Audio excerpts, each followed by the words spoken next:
안녕하십니까 성도 여러분, 최성수 목사의 말씀 묵상 시간입니다. 말씀 묵상은 그리스도인의 온전한 예배를 위해 서로 세우는 교회에서 제공합니다. 오늘도 주 안에 거하시면서 성령님의 인도함을 받으며 사시는 하루를 보내시길 바라고요. 하나님과 이웃에게 참 사랑으로 반응하며 사시길 축복하며 기도합니다. 오늘 묵상 본문은 요한계시록 5장 1절로 14절까지의 말씀입니다. 우리는 사람을 예배하지 않습니다. 이 제목으로 말씀을 묵상하겠습니다. 로마는 황제 숭배로 유명합니다. 로마에 있거나 로마의 통치를 받는 사람은 누구나 황제를 숭배하도록 요구받았고요. 때로는 강요받았습니다. 황제를 예배하든가 그렇지 않으면 목숨을 내놓든가 해야 했습니다. 이런 요구로 인해 그리스도인은 박해받았지요. 바로 이런 배경에서 오늘 본문은요, 박해받는 상황에서 우리는 누구를 예배해야 하는가, 왜 그런가 하는 질문에 대한 대답이라 볼 수 있습니다. 천상 예배로 초대받은 요한은 보좌에 앉으신 하나님의 오른손에 있는 두루마리에 주목합니다. 오른손은 권능을 의미하는데요, 다스림과 돌보심을 상징합니다.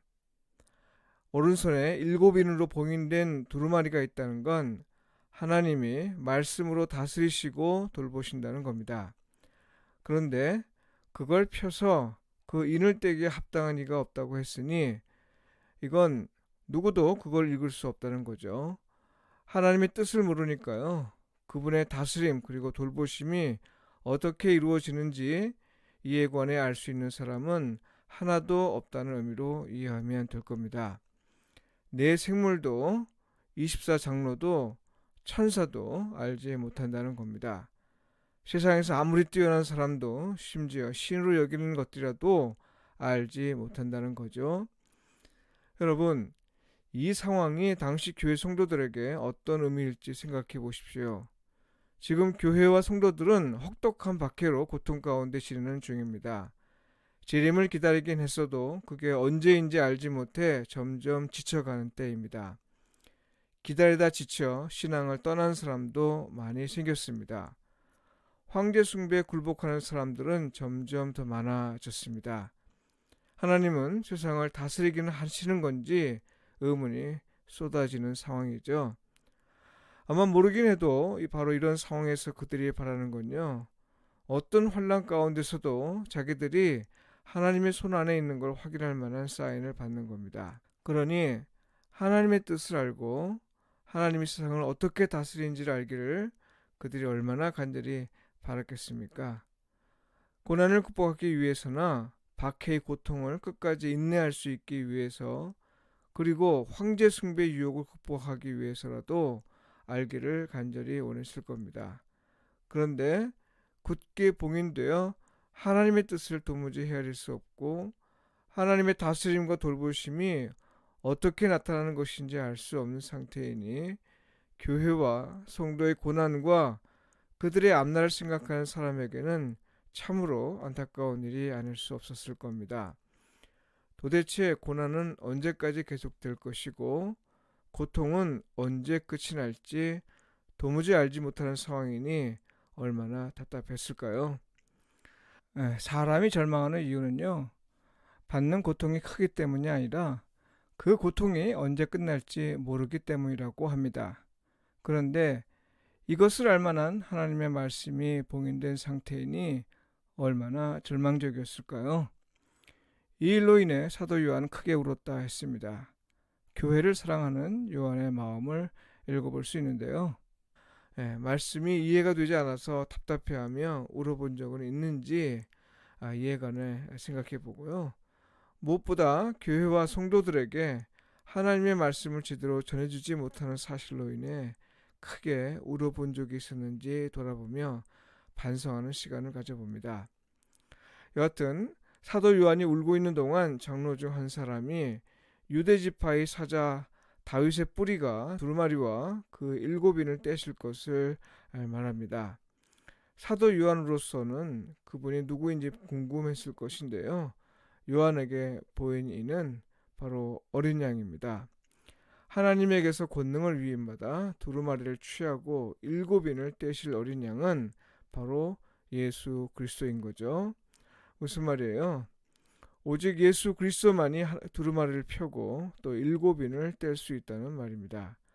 하나님이 어떻게 다스리시고 돌보신다는 걸 오직 예수 그리스도만이 알 수 있다는 뜻이죠.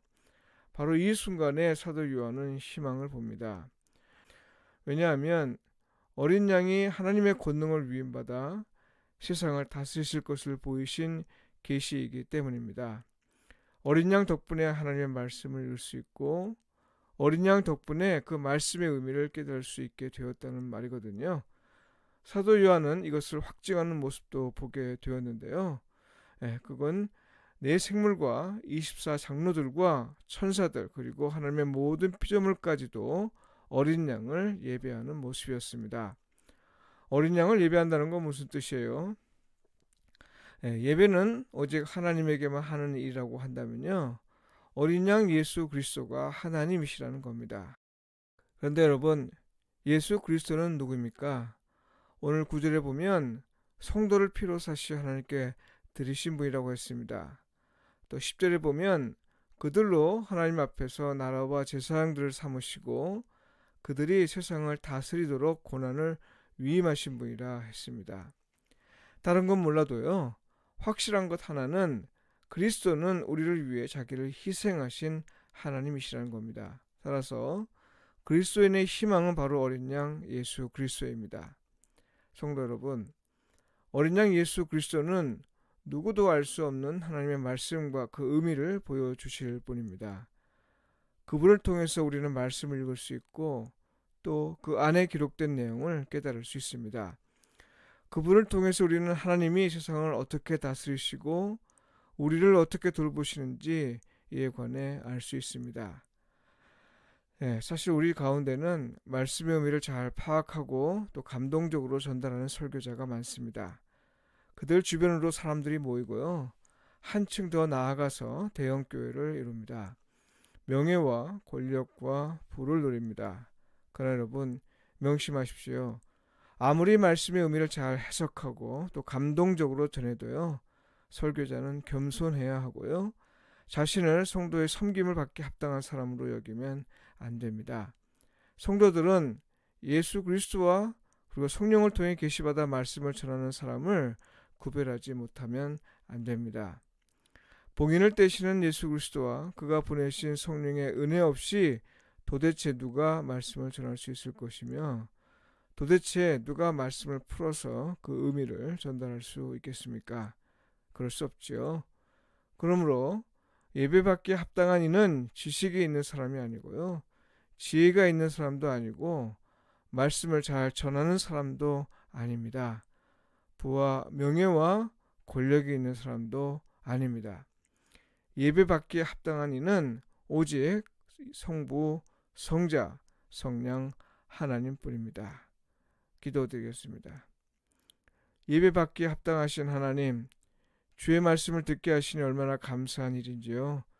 환난과 고난 중에 피할 길을 제공하는 사람이라도 주의 말씀을 전하고 그 뜻을 잘 풀어주는 사람이라도 사람을 예배하는 자가 아니라 오직 하나님만을 예배할 수 있게 하소서. 예수님의 이름으로 기도합니다. 아멘.